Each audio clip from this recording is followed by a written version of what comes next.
Oh man, what are we going through? Kanye dropped Vultures. He actually did, but then he removed it again, but I still got a chance to listen to it while it was live, so I will give you my first reaction to the new tracks that we've gotten, 16 in total, and talk a little bit about the situation regarding the release first, but let's jump straight into this. If you want to stay up to date with everything surrounding hip-hop, make sure to subscribe and also become a part of this community by joining our Discord server in the description. Real quick, if you don't want to listen to this, make sure to skip 10 seconds into the future, but you can now sign up for my free newsletter briefing with the first link in the description. It comes every Sunday and recaps everything that's been happening in hip-hop over the past week. So Kanye finally dropped Vultures. Vultures 1. And a couple of things that we gotta note is that it says Vultures 1, so not Volume 1. I don't know if that's of any interest. Also, the cover art changed. It's now him and Bianca. I mean, I guess he's continuing his Bianca cover pictures thing, but it seems like we're not going to be getting those volume 1, 2, 3 covers that we thought we were going to be getting. But this album got uploaded to Tidal and Apple Music a couple of hours after the New York release party. Regarding the New York release party, not a lot of interesting things happened. Playboi Carti was brought out. We got everybody a couple of snippets again, but the big thing is the release now. So it got uploaded to Apple Music and Tidal. No Spotify yet, even though there are some text messages that this might get added to Spotify a little bit later because Spotify always lags behind. But then you were able to listen to it. I even got a free trial of Tidal to listen to this. So see all the lengths that I go to listen to this album. But then it got removed from Apple Music again, which is kind of weird. So right now it's in a state of limbo, and also on Tidal, and I wasn't awake when this was happening, but apparently songs keep getting updated, so they added songs to it. At least that's what I saw reports of. So this thing is still a mess. So this thing is not like final out. It seems like we have a Life of Pablo situation where it's still going to get updated, but we got to talk about the songs, obviously. Let's talk about them and see how this all develops. I'll keep you updated, obviously, so make sure you stay subscribed. So 16 tracks in total. Honestly, not the ones that we thought. So the track list that we had on that Vultures cover, or also from the t-shirt from North, that wasn't right. It's more like the Chicago listening party. That track list that he played there is more like the one we heard right here. Obviously, a bunch of big songs missing. Everybody is missing. Slide is missing. River is missing. So a lot of the fan favorites, which speaks in favor of Vultures 2 and 3 being different songs, is one thing I want to add, because it seems like we're getting 3 different, distinct albums, which is very good. But let's go through the track list real quick. Stars, or In the Stars, I believe the snippet was called, was a song that, I really liked. I thought it was a great short intro to this thing, but we heard a snippet of this already. It's really short. I thought it was going to be longer, but it introduces the album very fittingly. Then we have Timbo Freestyle, or as it's now called, Keys to My Life with India Love. That is honestly, I thought it was going to start harder on this album, but this is more of a mellow track.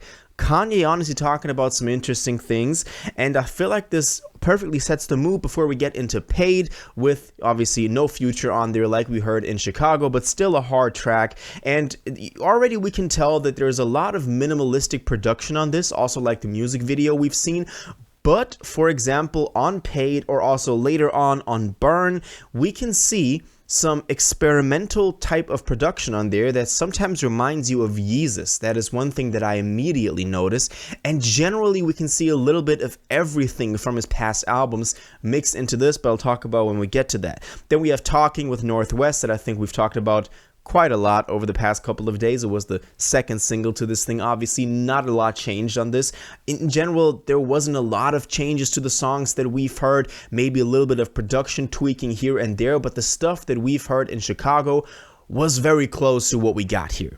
Then we have Back to Me, which so far is one of my 2 favorite songs on here. I can't decide just yet, but what was Freddie Gibbs on in that second part? What goddamn. I mean, I heard the verse before, I heard the snippet, but goddamn, Freddie Gibbs went off on this one. Then we have Hood Rat, that we didn't know what it was going to be just a couple of weeks ago, but that actually turned out to be a pretty cool song. It's like the production, the heavy production, then fitting in with the vocals that are mixed a little bit lower, but you know, then you have like little beat breaks in there where Kanye's voice comes through. I really like it. I think it brings a lot of great energy.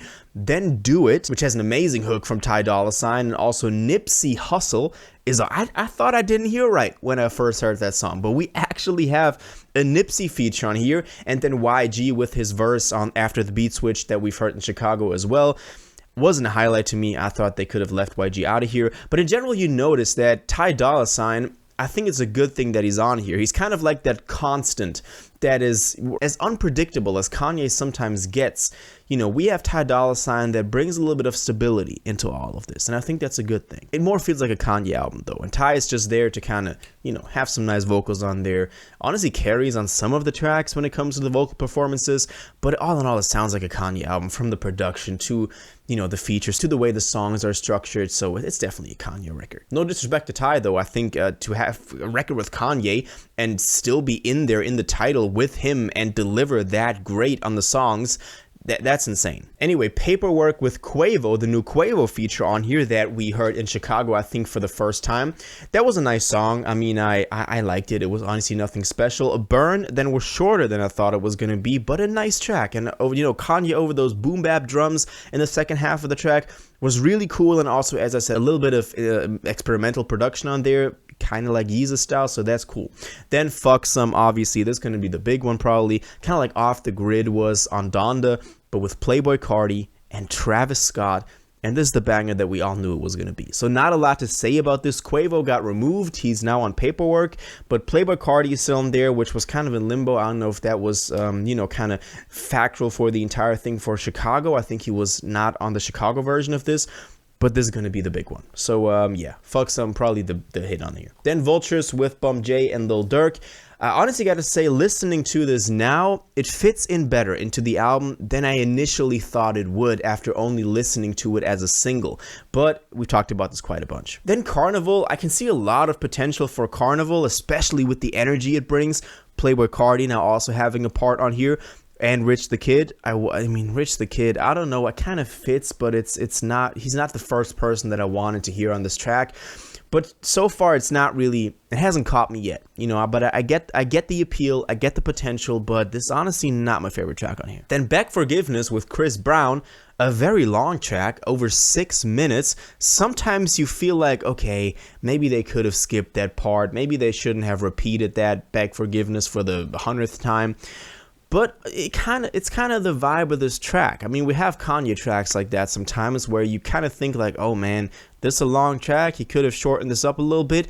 But in the end, it fits in and it doesn't feel like you're wasting your time. It's still a good track. And I feel like there was a lot of used potential on this track as well when it comes to the production, when it comes to the vocal performances on here and the sampling on here. So still a good track. Then my second favorite track on here with Back to Me is Good Don't Die. Amazing sample on here, or interpolation. And we definitely have big 808s and Heartbreak influence on there. Like I said with Yeezus earlier, here we have 808s mixed in from the way Kanye is singing, from that pocket he's in, from the way he's then, you know, multi-layering his vocals with the electronic versions he's sometimes using to emulate instruments.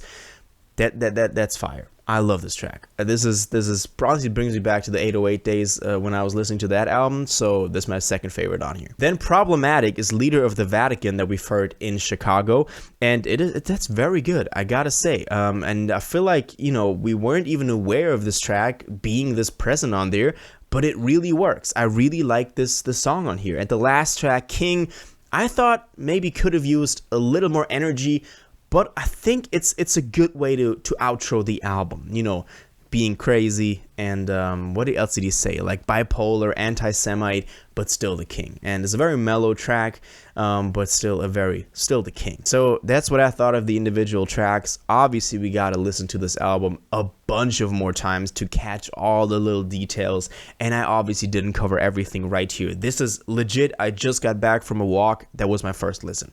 But I had to do this because I saw the album got removed again. So I needed to kind of, you know, jot down my ideas in this video form to have them here. Let's see how this album develops. Let's see if we ever get volumes 2 or 3. Yeah, let's see how this all plays out. But I want to know what y'all think. Obviously, did you like this? Was this your expectation? I thought it was pretty good. I thought it was really good. But as I said, you can't really be so happy about it because it's still, we don't know if it's finished. Because originally there were 18 songs on both track lists that we had. Now it's only 16. So what if 2 new songs get added, being added right now? We don't know. So let's see how this develops. I want to know what y'all think about this though in the comments down below. If you watched this video to the end and liked it, and you want to stay up to date with all current hip-hop events and releases, make sure to subscribe, turn on notifications, hit that like button, and go follow my social media, and most importantly, join my Discord in the description. Until the next one, you'll have an incredible day, and y'all take care.